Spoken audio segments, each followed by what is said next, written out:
Jobs రాని డిగ్రీలు చేసి లింక్డ్ఇన్లో అవైలబుల్ ఫర్ ఎ జాబ్ అని పెట్టి కూర్చునే వాళ్ళని మనం ఏం చేయలేం. కానీ మీరేం చేయగలుగుతారంటే ఈ కోర్స్కి ఎన్రోల్ కావచ్చు. మీరు షెఫ్ అవ్వాలని కలగంటున్నారా, మీకు కూడా మీ బ్రాండ్ ఆఫ్ రెస్టారెంట్స్, మీ బ్రాండ్ ఆఫ్ హోటల్స్ని ఓపెన్ చేయాలనుకుంటున్నారా, అట్లయితే ఈ కోర్స్ మీకోసమే. ఈ కోర్స్ చేసేటోళ్ళకి కెరియర్లో గ్రో అవ్వాలి, మనిషిలో గ్రో అవ్వాలనే ఆశ ఉండేటోళ్ళకి, ఈ కోర్స్ చేసిన వాళ్ళకి కెరియర్ గ్రోత్ ఆపర్చునిటీస్ ఉంటాయి. ఎట్ ది సేమ్ టైం ఈ కోర్స్ ఒక్కసారి చేస్తే మల్టిపుల్ విండోస్ ఓపెన్ అవుతాయి. ఏం కోర్స్ అని ఆలోచిస్తున్నారా? సో ప్రణీత్, ఇదేం కోర్స్ అని అడుగుతారా? This is called as bachelors degree in catering technology and culinary arts in pinnacle Institute of Hotel management. So మీరు ఇంకో క్వశ్చన్ కూడా అడగచ్చు, ప్రణీత్ ఒక షెఫ్కి ఇన్ని డబ్బులు వస్తాయా?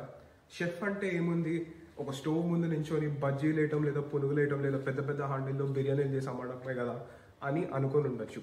మీరు అట్లా అనుకుని ఉంటే మీరు చాలా పెద్ద అపోలో బతుకుతున్నారు. Chef is a new CEO. Chef అంటే ఒక బిజినెస్ మ్యాన్, షెఫ్ అంటే ఒక ఆంటర్ప్రెనర్, షెఫ్ అంటే ఒక ఐడియలిస్ట్. మీరు ఆంటర్ప్రెనర్స్ అవ్వాలనుకుంటున్నారు, గగన్ ఆనంద్ ఇంకా వికాస్ ఖన్నా అంటే పెద్ద పెద్ద షెఫ్స్ అవ్వాలనుకుంటున్నారంటే Pinnacle Institute of Hotel Management and culinary arts is your playground. Enroll immediately.